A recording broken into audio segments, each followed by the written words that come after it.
Well, hello, Track Gang, and welcome to episode 9 for 2026. What have we got going on this week? Well, it's over there, I think. But seriously, we're continuing work on Boeville Yard and the Roundhouse. And of course, downtown. So let's get down the tracks.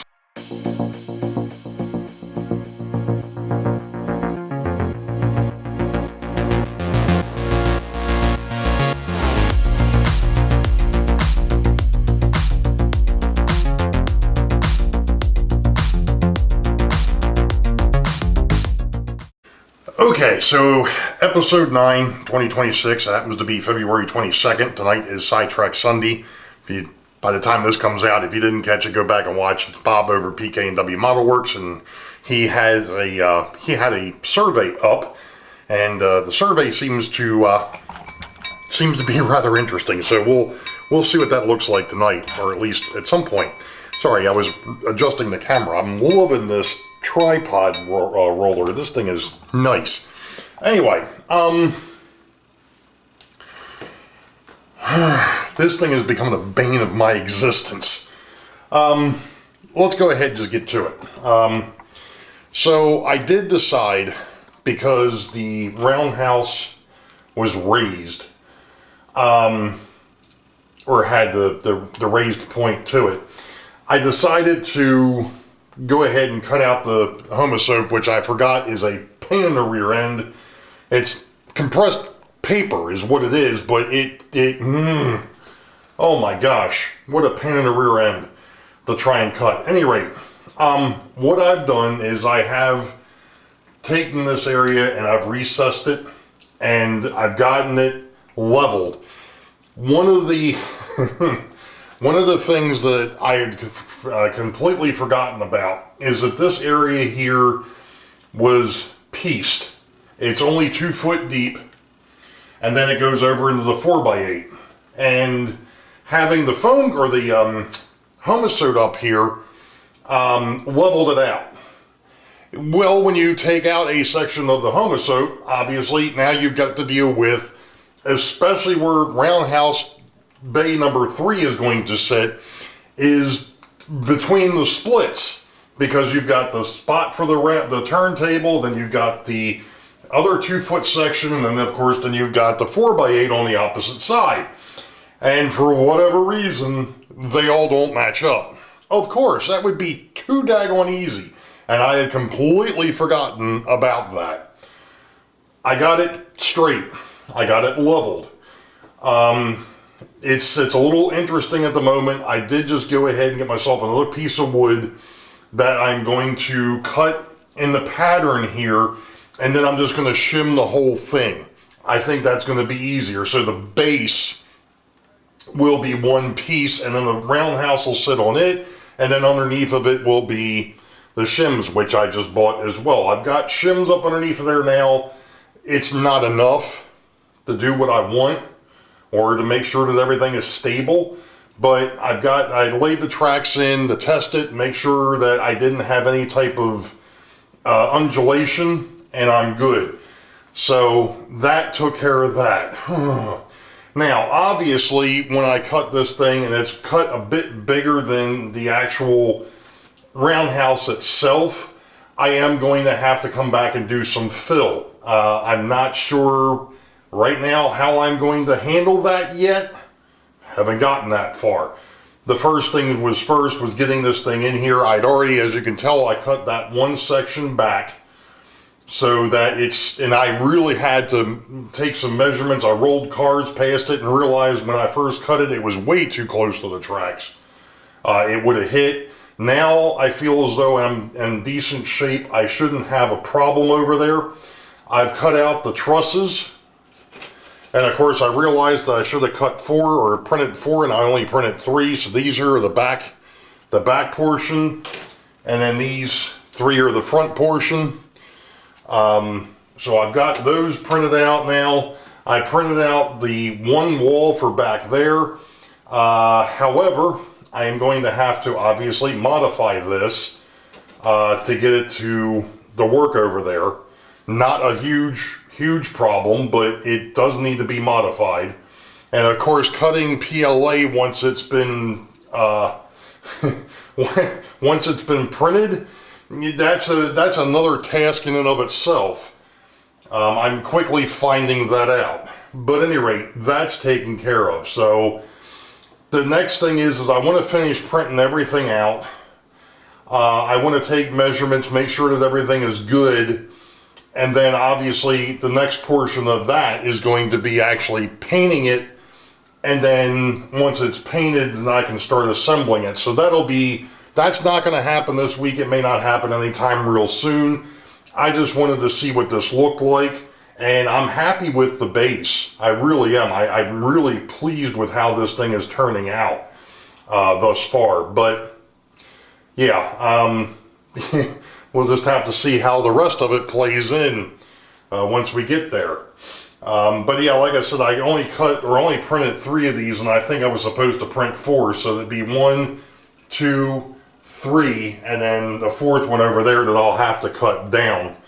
Of course, then the other thing another thought that I had the other night is great how you're going to put a back wall in there, but the back wall is going to be shorter than where this is actually going to end up. So I'm going to have to probably, I don't know if I'm going to just take a sliver and print it and go ahead and lay it in there, or what I'm going to do. I may end up having some extra pieces that I can probably just cut a part of it out and lay it in there. But the neat thing with this is, and it's going to be hard to see because it's not painted yet, there is actually brick in this, which is really cool. I can't believe that the printer actually printed brick.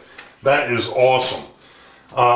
So that's one project for this week. The other project obviously is on the other side of the backdrop, and that is finishing up the wiring over there. I think I mentioned it. I ran into a slight problem on the other side, and I'll show it once we get into that. But you know, that's kind of where we're at the moment. So I'm going to stop here and we're going to get into some stuff, and then when I come across something else unique, I'll let you know. The rig seemed a little bit off here because I've forgotten how low the ceiling is over here. But well, it's not so much the ceiling is low over here by the step that goes over the electrical that feeds the layout, but there's a beam there and I forgot about it. And of course you got the steps, so you have to make sure that you lower the tripod a little bit. Anyway, I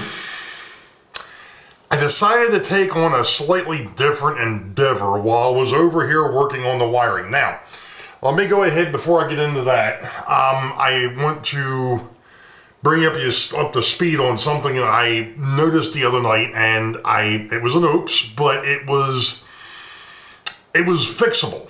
And that is, originally, when I put in that cutout, so that you could see into the station platforms underneath of Boeville Station. When I did that, I lost a little bit of real estate to be able to put wiring. No big deal, right?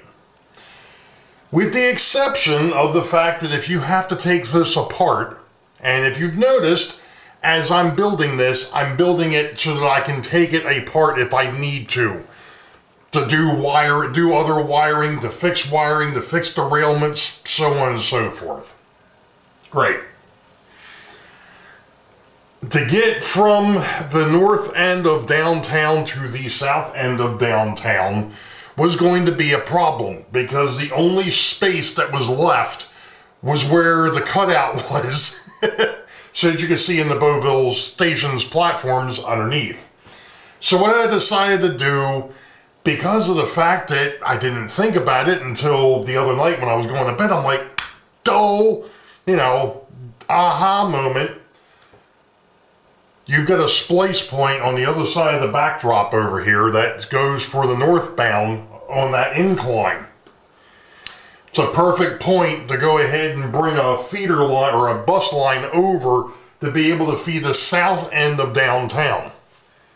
So that's what I'm going to do. So we're going to get into that in a moment. But I've been standing here waving my hands and so on and so forth. But I want to see if anybody picks up on anything different about this area other than the fact that the whole daggone upper deck is gone.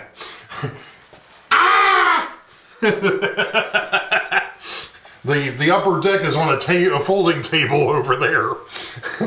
Because I obviously, if you didn't notice it, if you didn't pick up on what's changed, and in fact, you know what? I'm not going to tell you what changed. I'm not going to tell you. You know what? You tell me in the comments what changed over here besides the fact the second deck is gone. And if you're right, I'll leave you a like. We're going to do it that way. You tell me what changed over here. And I'm not going to leave everybody likes at the same time, so that way some people can go, oh, hey, you did this. No. We'll give it a couple of days. We'll give it till Sidetrack Sunday. There we go, because I've got Sidetrack. No, I don't. Yeah, I do. I got Sidetrack Sunday this week. That's what we'll, you know what? Instead of that, we'll go ahead. This video comes out Friday. On Sunday, I'll tell you what happened over here, if you didn't figure it out. Anyway. There's your quiz for the day. So anyway, yeah, so I made the changes over here, so I'm going to go ahead and swing over here to the table, and I'm going to show you kind of what's going on. So give me a minute, we'll be right back. Okay, so this is, remember I was saying the other night about the fact that I realized that you can't turn this upside down because of the fact that the tracks will fall out. So I've got clamps holding on a piece of foam core, and that's how that's working. Now, the only thing of it is I forgot to bring over the the soldering station, because I'm going to need that here in a minute. The one thing I didn't look for or look at here is to see if I had, or which, ooh, that's a nice long piece. This one here might be even longer. And it is. Okay, we're going to go with that one. Alright. So basically, what's going to happen here is this here is going to run through this eye hook, and I need to put in a couple more. This will go to the eye hook, go through to the terminal strip that's under the incline. This will go over to here where I've got a 2x4, a block, and I'll solder to that. So I solder the, actually no I won't.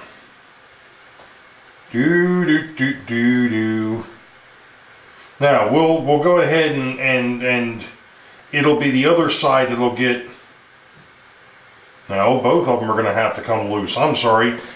Basically what's going to end up happening is there's going to be a terminal strip on a 2x4 over there in the corner, and that is where the join point is going to be for this section and the other section.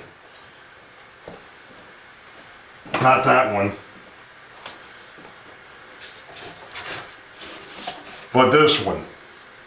And this has already got I've got a line sitting here that'll go up to the feeder because the feeders are pretty close. I've already fixed the north end of downtown. That's already done. I just have to put it back in place. And I've also started, you know what, I didn't talk about, let me talk about this real quick. Nice and smooth. I went ahead and cut the foam back and then took a piece of the foam core and glued it, and that's going to work out perfect. I don't have to worry about crumblies, at least on the stuff that's open. So I'm going to have some other cutting and fixing to do, but I'm not going to show you what I've got going on here because obviously I've got well, the thing of it is we got the feeder lines here that go up to the tracks, and yeah, so the feeder lines will connect to this. This will connect to a terminal strip. Easy enough. So that's that. We'll be back. All right, track gang.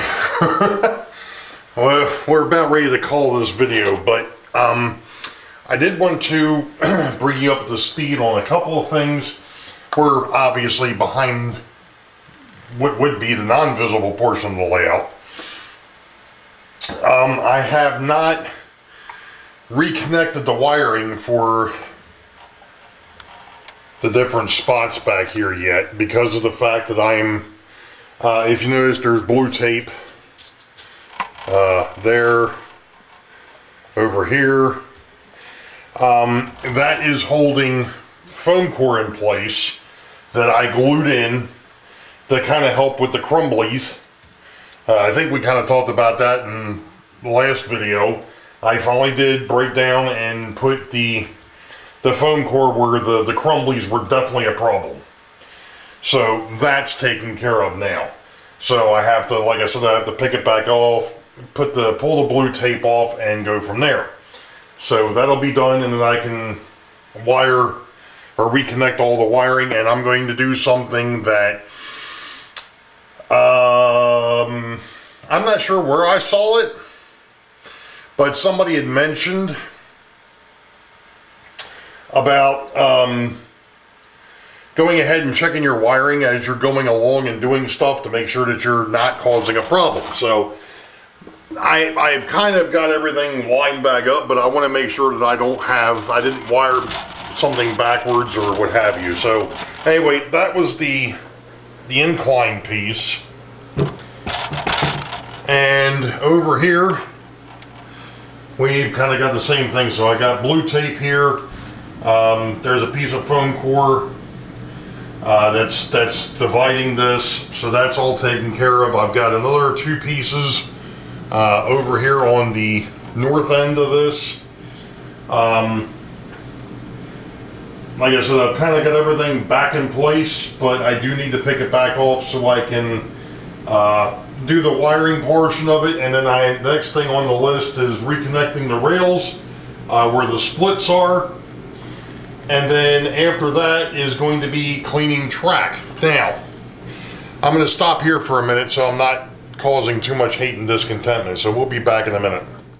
Okay, not sure how much I've talked about it. I probably have in this video too, but we're going to do it again.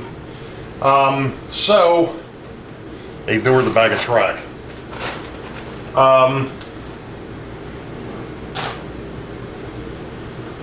I've reconfigured Boeville Yard for the diesel fueling facility. I finally put this track in last night where the Texaco car is sitting. I shouldn't say put it back. I went ahead and modified it because it was actually too close to the cabooses and the unloading rack wasn't going to work. So I moved it over this way. I did verify with a couple of longer locomotives. They'll pass it, no big deal.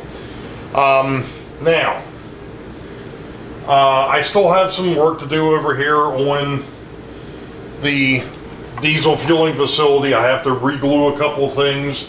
I have to figure out what I'm doing with the grating, because when I change the track out now, the grating doesn't sit flat, so I've got to work on that a little bit. One step at a time. As you can see, I did put the fuel tank back over here, so that's fine. The roundhouse is in place. I have not glued anything yet. I did just finish cutting the tracks. So the first two stalls are at 16 1/4 inches. The back one's a little over 12. Again, not that big of a deal. I'm talking about from the pit to the back. Not a big deal. That track there is a little over, I think it's like 9 1/2 inches, which is fine because the longest locomotive that's going to be over here is under 9 inches, or not 9 inches and under. No big deal. That's great. I have not done anything with over here yet because I'm waiting for the rest of the roundhouse to actually print, which is actually happening right now. I'm in the process of, I think it's the right hand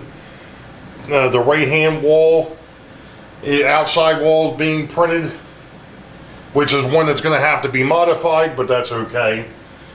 I did talk to Mr. Kim He's the one that actually drew this up or did this up on Thingiverse, and I left him a message last night saying that this thing is freaking awesome, because it is. I'm going to show you something here in a minute, but there's one thing that irked the heck out of me. So last night I went through and I cleaned the tracks on the first deck, at least in the yard over here where I've made all the modifications.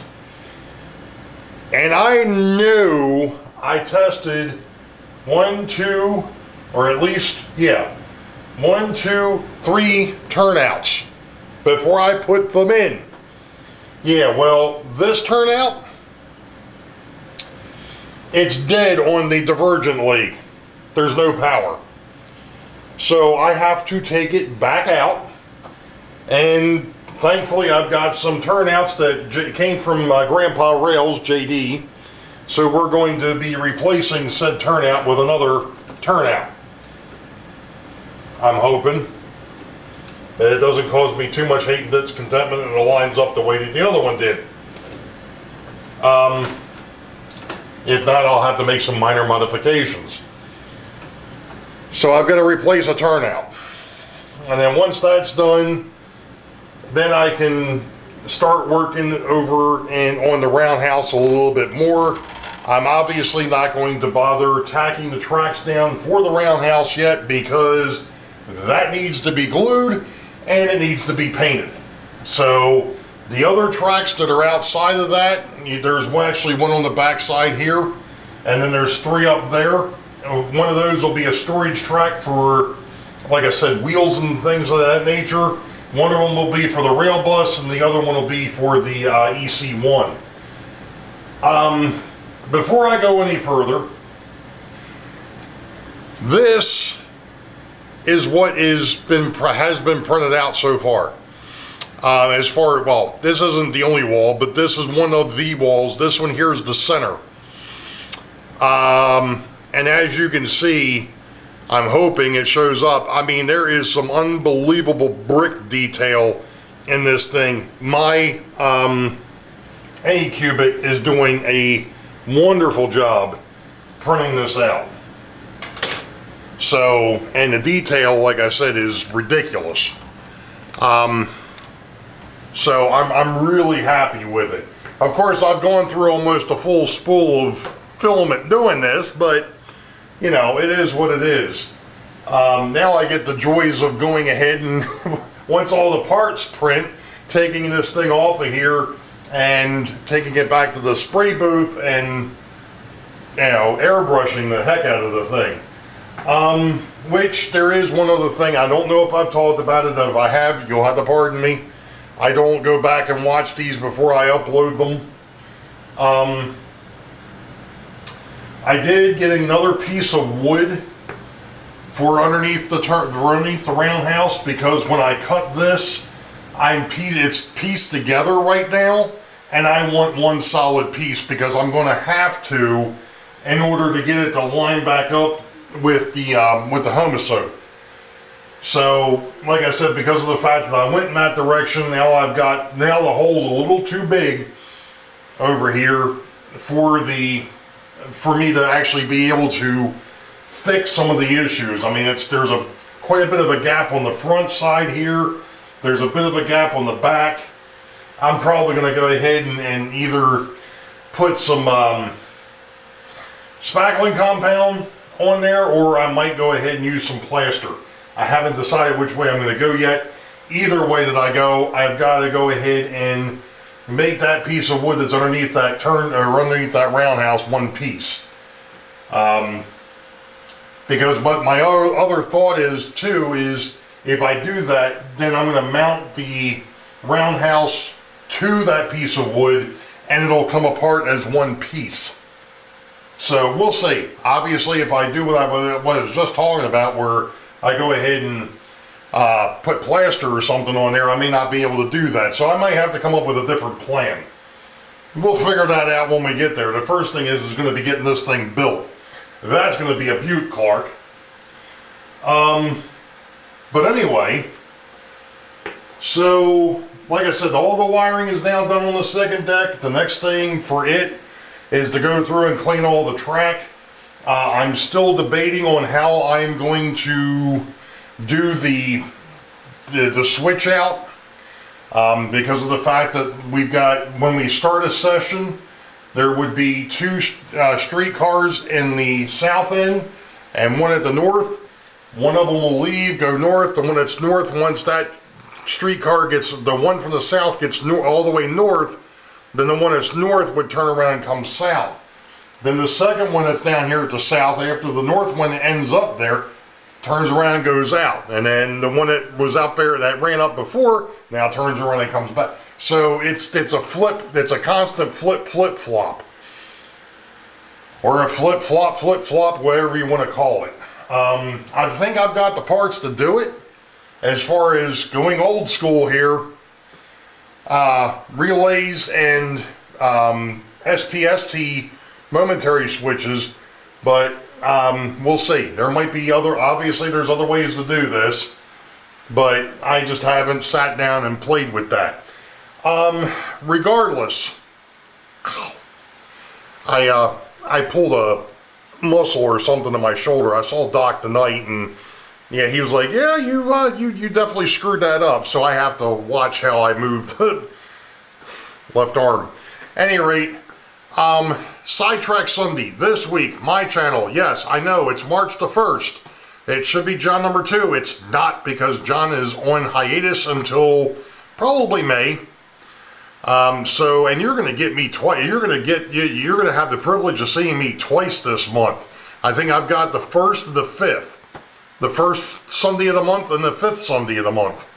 8 p.m. U.S. Eastern, my channel. You all know the deal. Wait for the highball. Green tracks ahead. Well, oh, you know what? I almost forgot. Give me a second. We need to move the camera. Now you can probably hear the 3D printer in the background. I had a bit of a mail call, if you want to call it a mail call.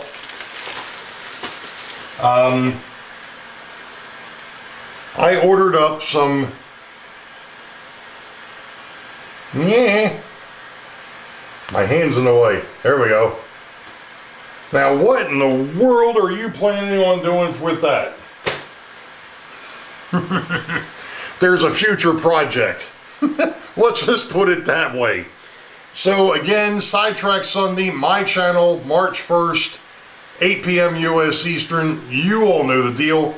Wait for the highball. Green tracks ahead. Be safe. God bless. We'll catch you all next time. See ya.